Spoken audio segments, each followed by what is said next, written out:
Persuasión. Autora Jane Austen. Capítulo primero. El señor de Kellynch Hall, en Somersetshire, Sir Walter Elliot, era un hombre que no hallaba entretención en la lectura, salvo que se tratase de la crónica de los Baronets. Con ese libro hacía llevaderas sus horas de ocio y se sentía consolado en las de abatimiento. Su alma desbordaba admiración y respeto al detenerse en lo poco que quedaba de los antiguos privilegios y cualquier sensación desagradable surgida de las trivialidades de la vida doméstica se le convertía en lástima y desprecio. Así, recorría la lista casi interminable de los títulos concedidos en el último siglo. Y allí, aunque no le interesaran demasiado las otras páginas, podía leer con ilusión siempre viva su propia historia. La página en la que invariablemente estaba abierto su libro decía: Elliot de Kellynch Hall. Walter Elliot, nacido el 1 de marzo de 1760, contrajo matrimonio el 15 de julio de 1784 con Isabel, hija de Jamie Stevenson, hidalgo de South Park, en el condado de Gloucester. De esta señora, fallecida en 1800, tuvo a Isabel, nacida el 1 de junio de 1785, a Ana, nacida el 9 de agosto de 1787, a un hijo nonato, el 5 de noviembre de 1789, y a María, nacida el 20 de noviembre de 1791. Tal era el párrafo original salido de manos del impresor, pero Sir Walter lo había mejorado, añadiendo, para información propia y de su familia, las siguientes palabras, después de la fecha del natalicio de María: casada el 16 de diciembre de 1810 con Carlos, hijo y heredero de Carlos Musgrove, hidalgo de Uppercross, en el condado de Somerset. Apuntó también con el mayor cuidado el día y el mes en que perdiera a su esposa. Enseguida venían la historia y el encubrimiento de la antigua y respetable familia en los términos acostumbrados. Se describía que al principio se establecieron en Cheshire y que gozaron de gran reputación en Dugdale, donde desempeñaron el cargo de gobernador, y que habían sido representantes de una ciudad en 3 parlamentos sucesivos. Después venían las recompensas a la lealtad y la concesión de la dignidad de baronet en el primer año del reinado de Carlos II, con la mención de todas las Marías e Isabeles con quienes los Elliot se habían casado. En total, la historia formaba 2 hermosas páginas en 12avo y terminaba con las armas y la divisa: residencia solariega Kellynch Hall, en el condado de Somerset.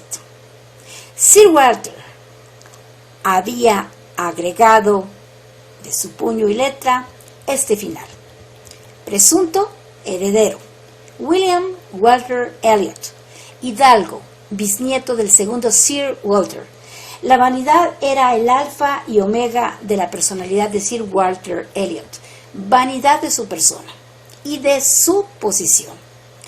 Había sido sin duda buen mozo en su juventud, y a los 54 años era todavía un hombre de atractiva apariencia. Pocas mujeres presumían más de sus encantos que Sir Walter de los suyos, y ningún paje de ningún nuevo señor habría estado más orgulloso de lo que él estaba de la posición que ocupaba en la sociedad. El don de la belleza para él solo era inferior al don de un título de nobleza, por lo que se tenía a sí mismo como objeto de sus más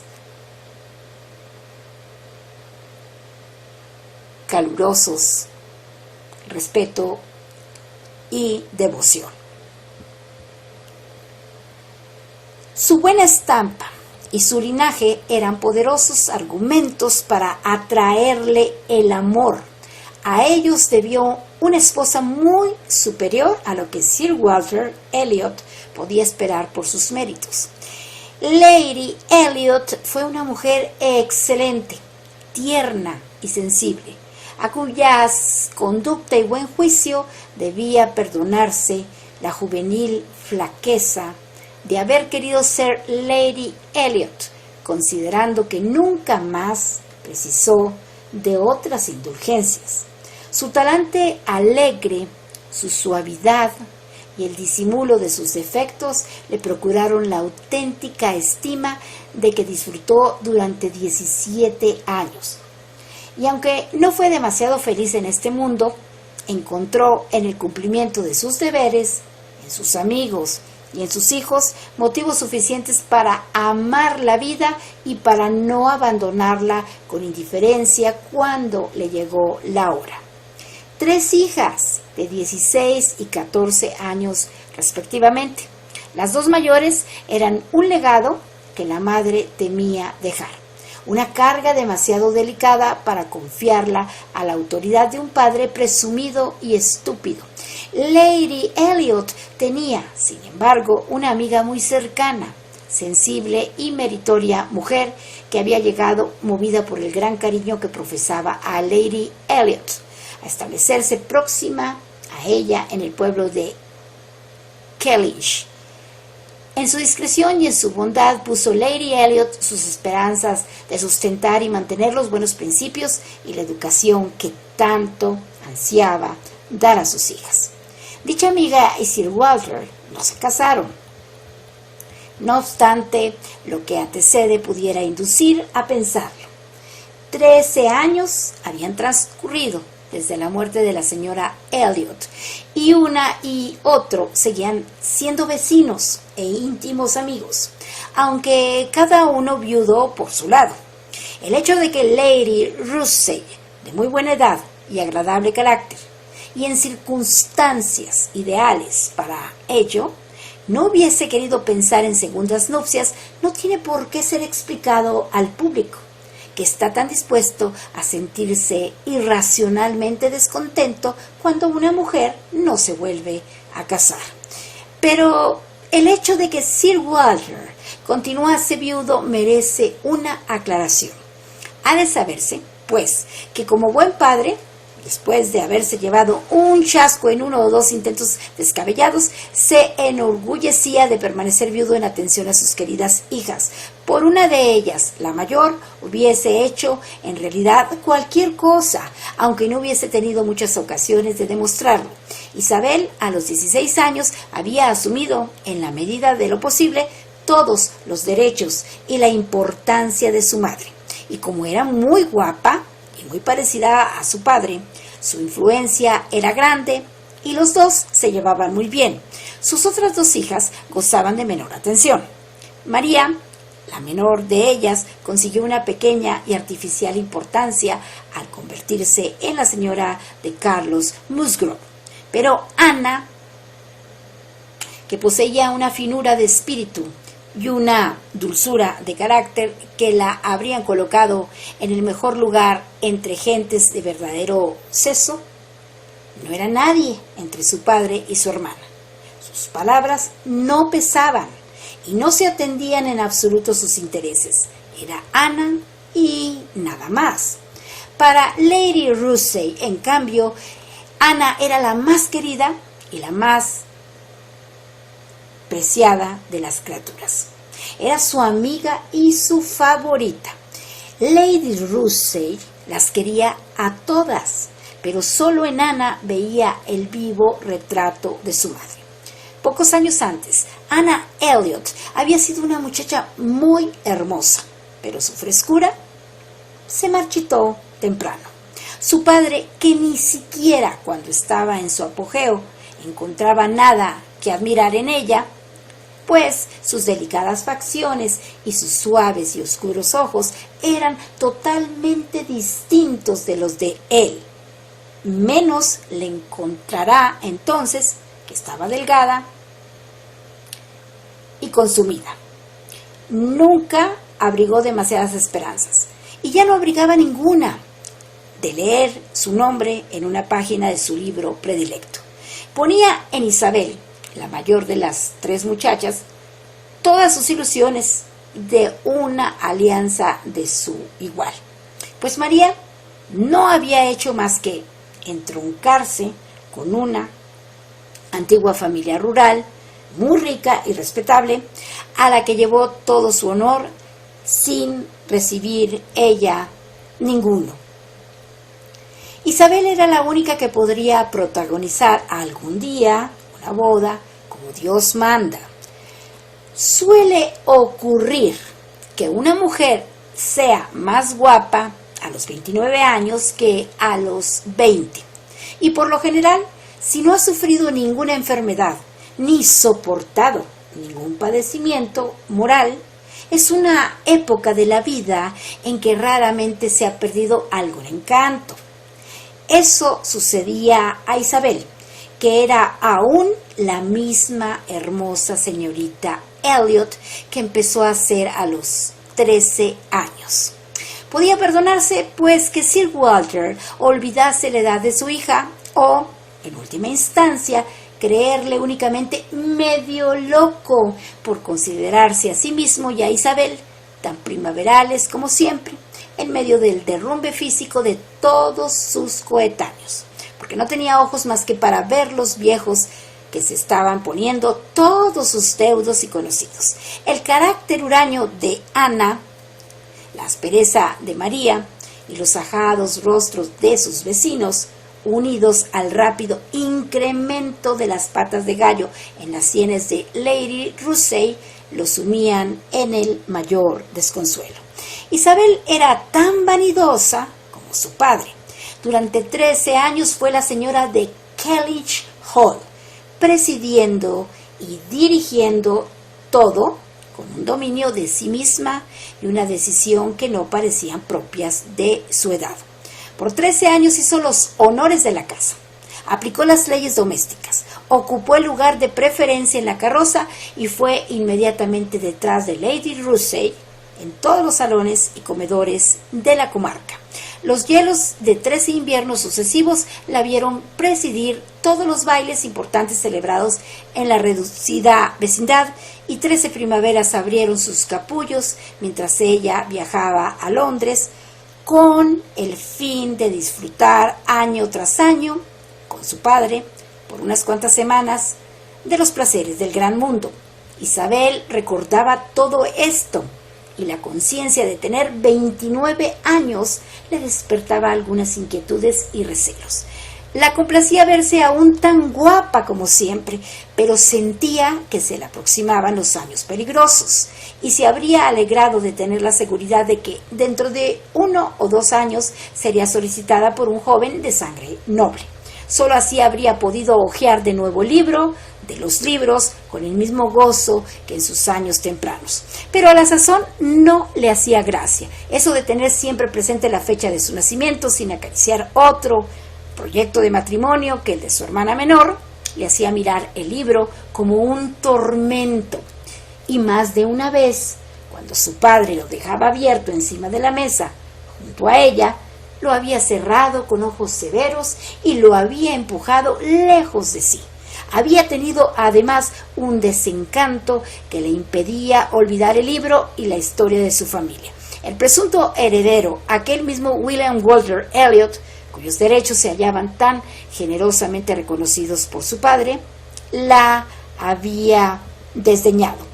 Sabía desde muy joven que en el caso de no tener ningún hermano, sería William el futuro baronet, y creyó que se casaría con él, creencia siempre compartida con su padre. No lo conocieron de niño, pero en cuanto murió Lady Elliot, Sir Walter entabló relación con él y aunque sus insinuaciones fueron acogidas sin ningún entusiasmo, siguió persiguiéndolo y atribuyendo su indiferencia a la timidez propia de la juventud.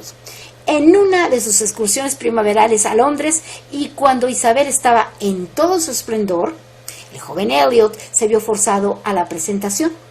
En aquella época era un chico muy joven, recién iniciado en el estudio del derecho. Isabel lo encontró por demás agradable y todos los planes en favor de él quedaron confirmados. Lo invitaron a Kellynch Hall. Se habló de él y se le esperó todo el resto del año, pero él no fue. En la primavera siguiente volvieron a encontrarlo en la capital. Les pareció igualmente simpático y de nuevo lo alentaron, invitaron y esperaron. Y otra vez no acudió. Al poco tiempo supieron que se había casado. En vez de dejar que si no siguiera la línea que le señalaba la herencia de la casa de Elliot, había comprado su independencia uniéndose a una mujer rica de cuna inferior a la suya. Sir Walter quedó muy resentido. Como cabeza de familia, consideraba que debió habérsele consultado, en especial después de haber tomado al muchacho tan públicamente bajo su égida.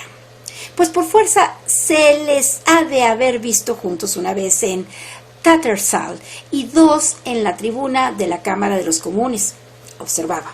En apariencia muy poco afectado, expresó su desaprobación. Elliot, por su parte, ni siquiera se tomó la molestia de explicar su proceder y se mostró tan poco deseoso de que la familia volviese a ocuparse de él, cuánto indigno de ello fue considerado por Sir Walter. Las relaciones entre ellos quedaron definitivamente suspendidas. A pesar de los años transcurridos, Isabel seguía resentida por ese desdichado incidente. Desde la A hasta la Z no había baronet a quien pudiese mirar con tanto agrado como a un igual suyo. La conducta de William Elliot había sido tan ruin que aunque allá por el verano de 1814 Isabel llevaba luto por la muerte de la joven señora Elliot, no podía admitir pensar en él de nuevo.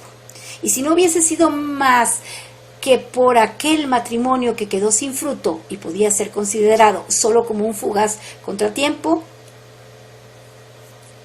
pase. Pero lo peor era que algunos buenos y oficiosos amigos les habían referido que hablaba de ellos irrespetuosamente y que despreciaba su prosapia, así como los honores que la misma le confería, y eso era algo que no podía perdonarse. Tales eran los sentimientos e inquietudes de Isabel Elliot, los cuidados a que había de dedicarse, las agitaciones que la alteraban, la monotonía y la elegancia, las prosperidades y las naderías que constituían el escenario en que se movía. Pero por entonces, otra preocupación y otra zozobra empezaban a añadirse a todas esas.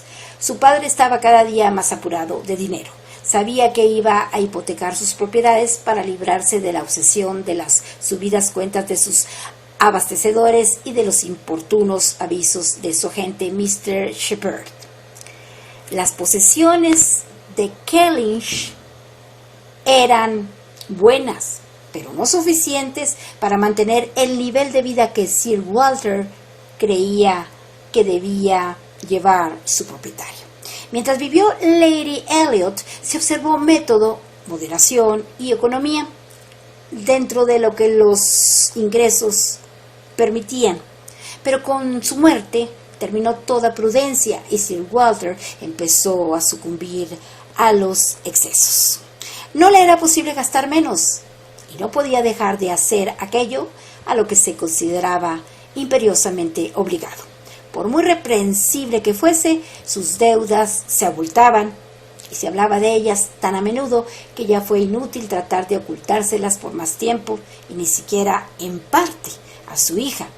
Durante su última primavera en la capital aludió a su situación y llegó a decir a Isabel: podríamos reducir nuestros gastos. ¿Se te ocurre algo que pudiésemos suprimir? Isabel, justo es decirlo, en sus primeros arrebatos de femenina alarma, se puso a pensar seriamente en qué podrían hacer y terminó por proponer estas dos soluciones: suspender algunas limosnas innecesarias y abstenerse del nuevo mobiliario del salón. A estos expedientes agregó luego la peregrina idea de no comprarle a Ana el regalo que acostumbraban llevarle todos los años. Pero estas medidas, aunque buenas en sí mismas, fueron insuficientes dada la gran envergadura del mal, cuya totalidad Sir Walter se creyó obligado a confesar a Isabel poco después. Isabel no supo proponer nada que fuese verdaderamente eficaz. Su padre solo podía disponer de una pequeña parte de sus dominios, y aunque hubiese podido enajenar todos sus campos, nada habría cambiado. Accedería a hipotecar todo lo que pudiese, pero jamás consentiría en vender. No, nunca deshonraría su nombre hasta ese punto. Las posesiones de Kellynch Hall serían transmitidas íntegras y en su totalidad, tal como él las había recibido. Sus dos confidentes, el señor Chipper, que vivía en la vecina ciudad, y Lady Russell, fueron llamados a consulta. Tanto el padre como la hija parecían esperar que a uno o a otra se le ocurriría algo para librarlos de sus apuros y reducir su presupuesto sin que ello significase ningún menoscabo de sus gastos o de su boato. Aquí termina el capítulo primero del libro que se titula Persuasión, cuya autora es Jane Austen. Hoy es 18 de julio del 2020.